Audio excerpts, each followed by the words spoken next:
Welcome back. Oh my gosh, it's 3 o'clock, or a little after 3 o'clock. You're used to hearing me at 4 on 55 KRC, but we have an extended mix. I'm so excited. An extended Sloan Sells Homes open house today because we have basketball at 4:30. So you get a full 90 minutes of me, Michelle Sloan, to talk about real estate and all the fun things that are happening in Cincinnati. And I'm going to start with that. The Cincinnati Home and Garden Show kicked off this weekend, and you know it's spring when the Cincinnati Home and Garden Show comes to the Duke Energy Center. So it's very, very exciting downtown. There are 400 plus exhibitors that are on display and ready to help you spend your money. And that's pretty exciting because you will find out from these exhibitors what you can do around your home and garden to make it better, to make it prettier, to make it more up to date, all of those things. And so if you are interested in going to the Cincinnati Home and Garden Show, you still have another weekend. Next weekend it's going on as well, so you can do a quick search. Often in the years past, Sloan Sells Homes and Remax Time, we've had a booth, but this year we do not have a booth at the Home and Garden Show. Of course, if you go to the Home and Garden Show and someone is trying to sell you a brand new $100,000 kitchen, maybe we should talk before you make that investment. Because making a huge investment in your home can be a very, very good thing, or it could be maybe not so great, because if you invest too much in your home, you are never going to get it back. So that's my first tip for today, is never over invest in your home, because that can really hurt you when it comes time to sell. And if you want 90% of that expense back when you sell, that may not happen. Especially, you have to look at the comparables, the homes around you. If you are surrounded by $1 million properties, yes, by all means, spend $100,000, make your kitchen, bathroom, whatever space you're updating as beautiful as possible. But if you are in the $200,000 to $300,000 price range, you're certainly not going to spend 1/3 of the value of your home in just one space. Does that make sense? I think it should, because that's when you may want to call someone like me, Michelle Sloan, your local residential realtor and broker, and ask, okay, should I get all new cabinets? Should I revamp, just take everything out of my kitchen? Just rip it down to the studs and then build it back up. That's a very, very expensive proposition. And I will probably tell you that that is not necessary. There are a whole lot of things that you can do besides, ripping your whole space down to the studs, unless it's completely dilapidated and you need to do that because it's falling apart.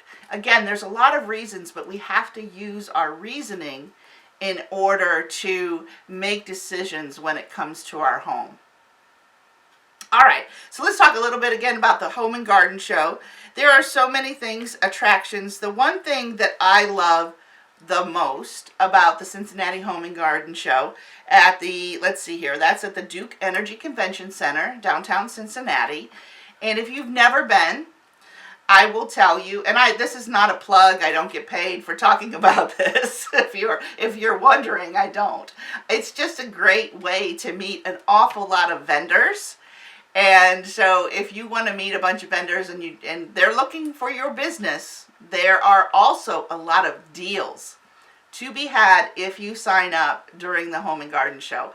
A lot of contractors use this time to actually build out their book of business for the entire summer.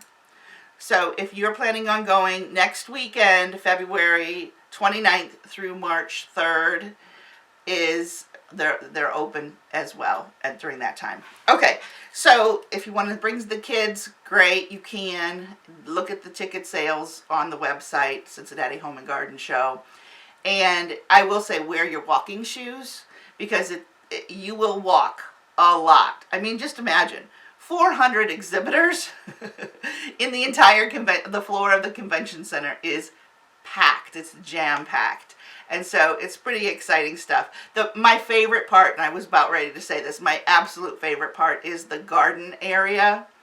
It's usually in the middle of the Home and Garden Show where all of the landscapers are taking their time to just show off the beauty of spring. And you know, and I know, in Cincinnati we have not seen the sun.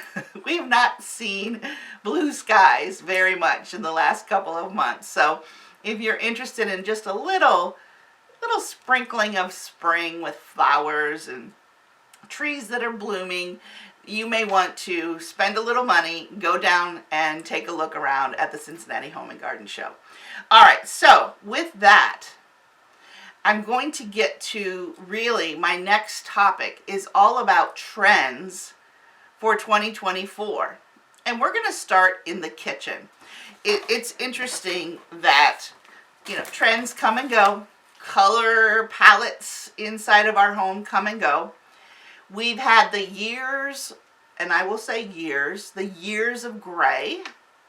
And the years of gray have been good.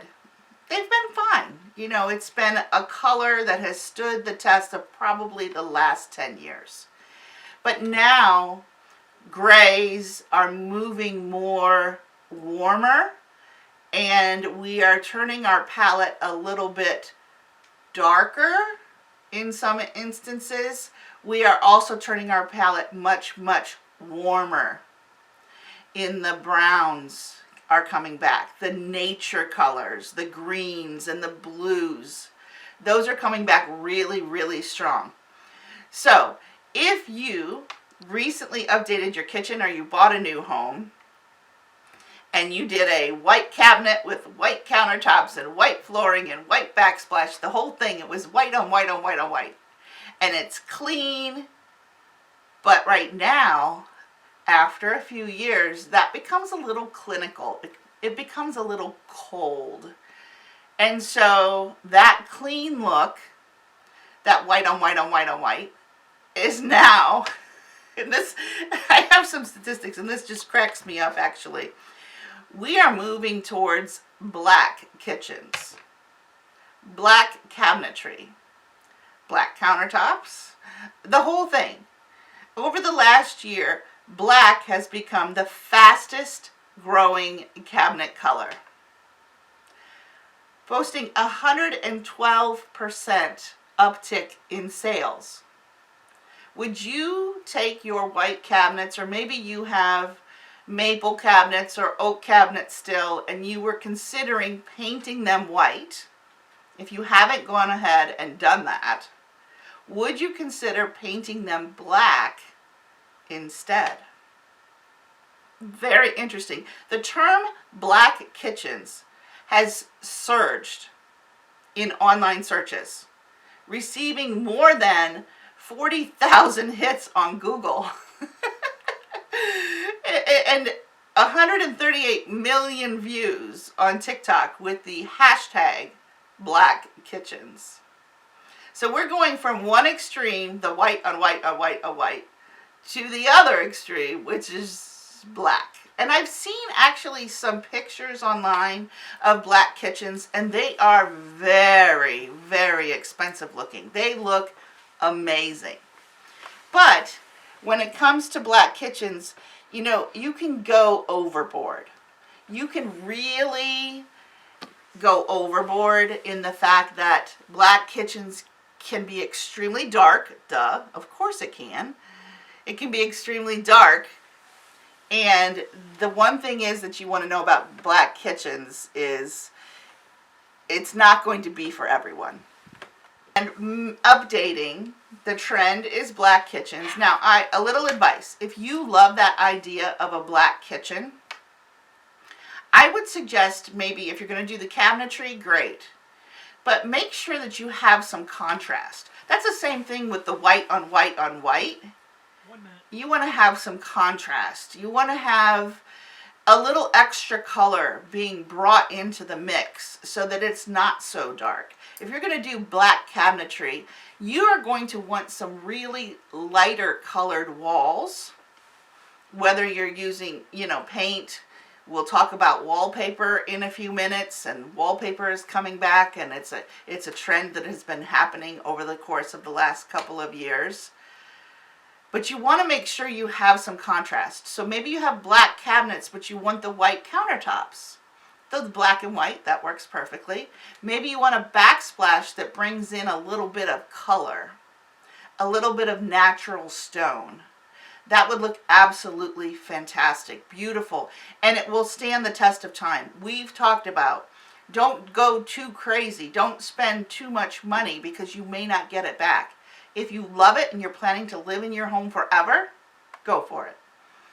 But if you're planning to sell in the next couple of years, let's just be really cautious of the updates that we make in our home. All right, we're going to take a quick break. When we come back, we're going to talk about a little bit more of those kitchen updates and the things that you can do in the trends for 2024. My name's Michelle Sloan, and you're listening to the Sloan Sells Homes Open House right here on 55 KRC, the talk station.